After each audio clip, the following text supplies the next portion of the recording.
year 1980? No, this beautiful car of tomorrow is called the Silhouette and is just one of 300 custom car entries in the annual Winternationals car show of 1963.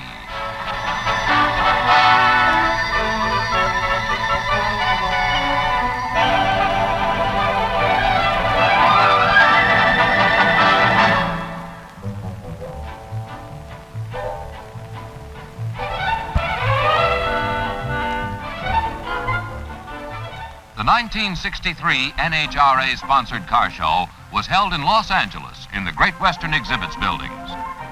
During the four-day event, more than 70,000 car enthusiasts viewed the most glamorous and unusual automobiles ever displayed, ranging from foreign sports cars to elaborately customized cars of every vintage.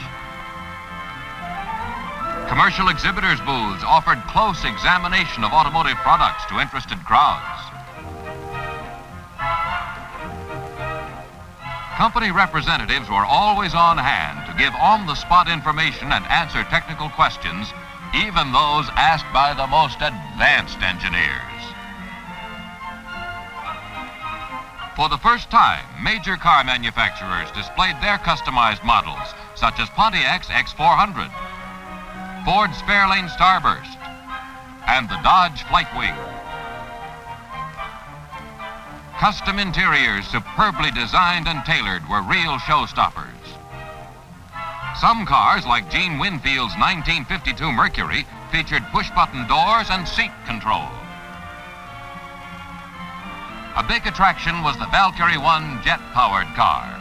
This car has reached a top speed of more than 200 miles per hour over the quarter-mile track, somewhat faster than this beautiful 1910 Model T Roadster. Pint-size version. Trophies.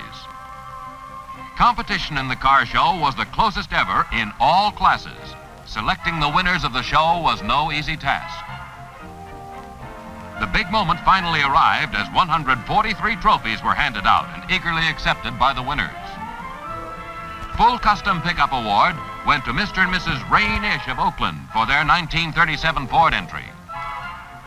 Larry Farber of Wichita, Kansas took the honors in the Show Street sedan class with his beautiful 1932 Ford. One of the three sweepstakes trophies went to Bob Tyndall of Portland for Best Competition Car in Show, the Orange Crate. On hand for the trophy presentations was Mary Ellen Simon, Miss Winternationals of 1963. The second half of the 1963 Winternationals is the championship drag races, a three-day meet held at the Pomona Valley Timing Association drag strip on the Los Angeles County Fairgrounds. Right now, time trials are being run, the pre-competition shakedown runs for cars and drivers.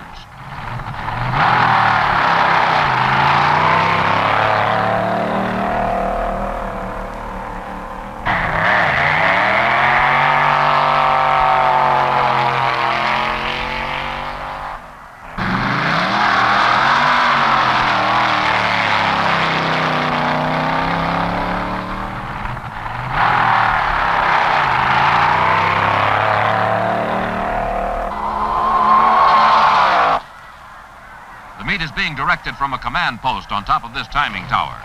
In charge are the event directors, Ed Eaton and Jack Hart. An important spot at any drag race is the pits.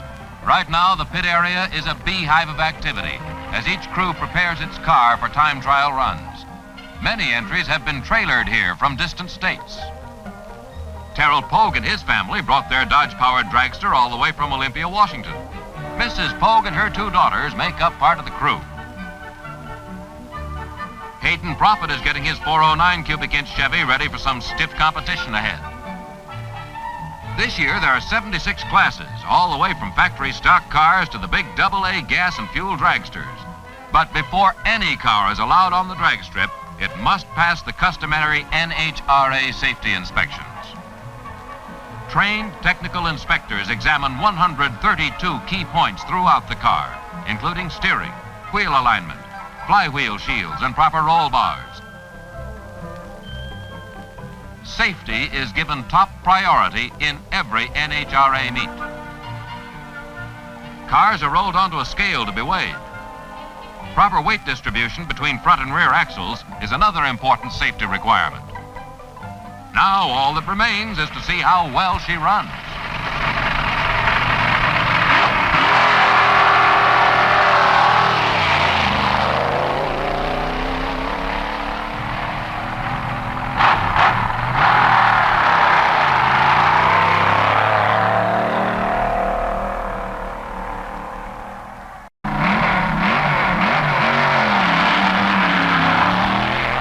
Time trials are an important part of the meet, offering the driver a chance to get the feel of the strip and check the performance of the car.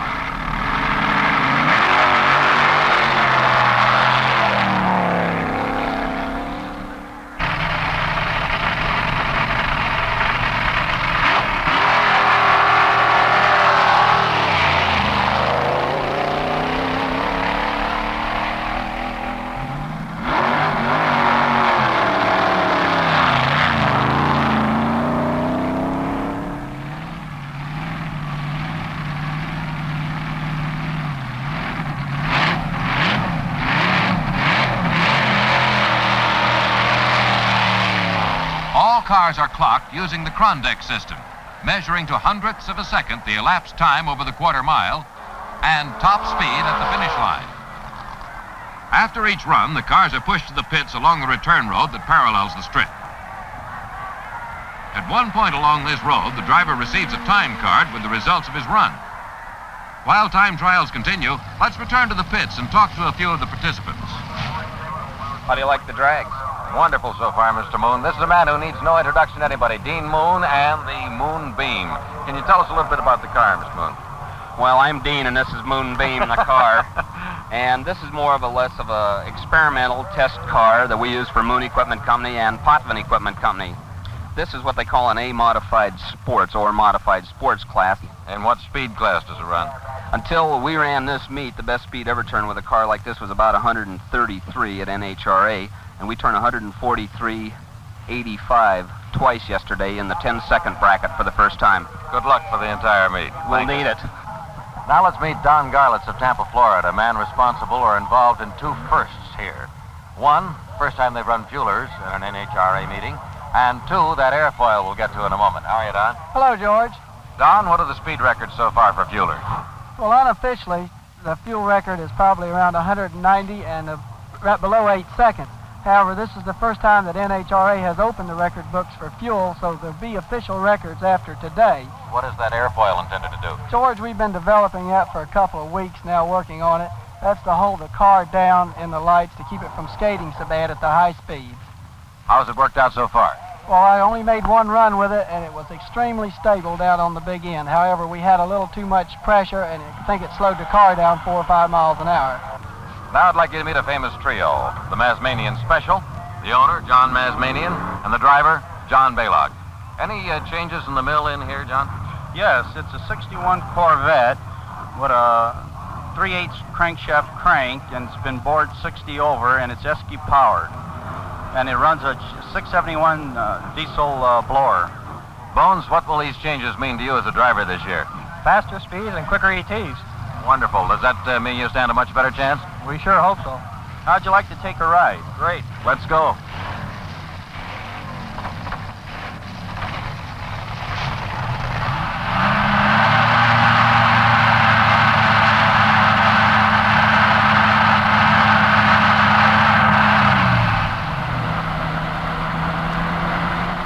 Drag chutes rapidly slow the faster cars so they can stop in the remaining stretch of the strip beyond the finish line.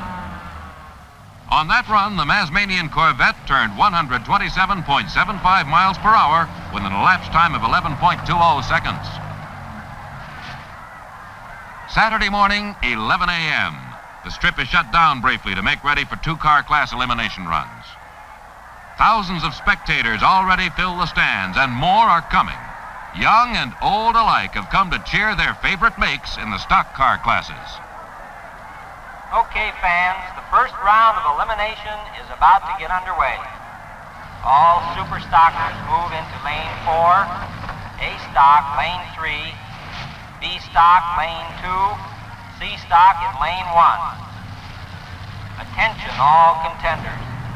have just 5 minutes to be in your proper lane. Stock car trophies will be hard won this year, with competitors like Tom Grove driving the Melrose Motors entry from Oakland, California.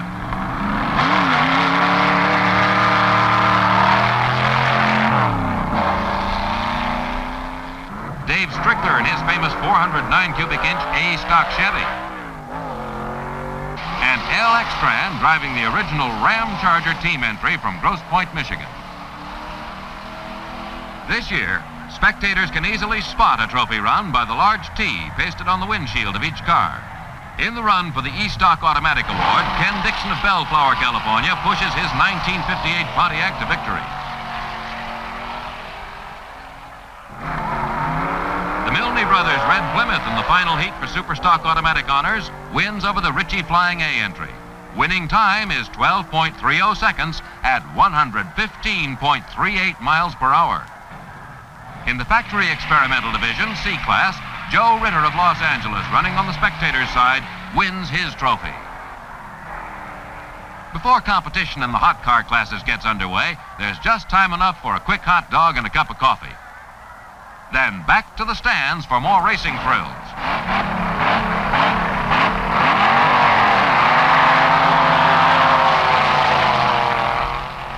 In the hot car classes, more than 250 of the fastest machines are entered, and each driver coming to the starting line has just one thing in mind: take home the class trophy.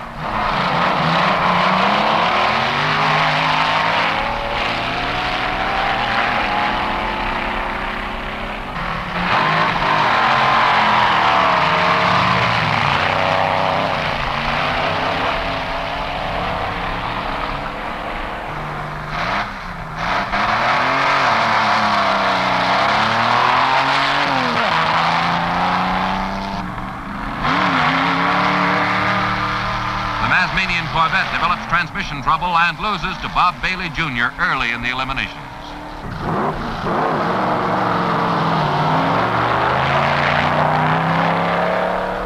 Jess Van Deventer moves out to an easy win in his first round of eliminations with his Chevy-powered B-Count car.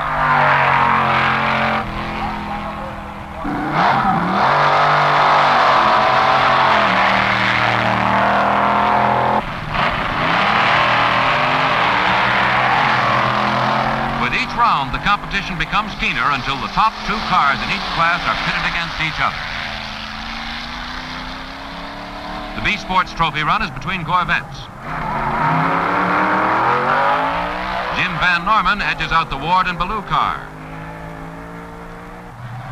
The A-Gas final run pits the Bourgois Wade 370 cubic inch Chevy-powered Willys against Chris Brothers Willys, pulled by a 500 cubic inch Ford. Dick Bourgois manages a close win, anticipating a wild double-A altered trophy run.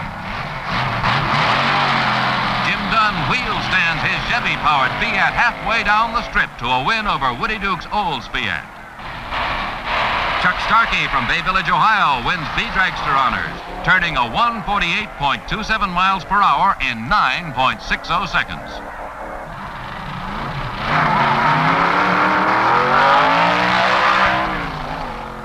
C.R. Alexander of Inglewood, California, driving a 36 Ford with a 51 Chrysler engine, rolls to an easy victory for the C-Altered crown.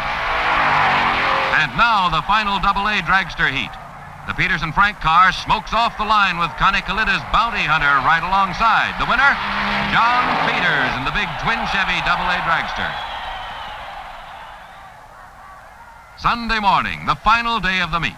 The vast parking lot is filled to capacity, and the grandstands are packed with an excited crowd of more than 40,000. There is no doubt that drag racing is one of America's fastest-growing sports. Cars in the pit area are getting a final going over before the runs that decide the winners of 7 eliminator titles, top honors for the entire meet.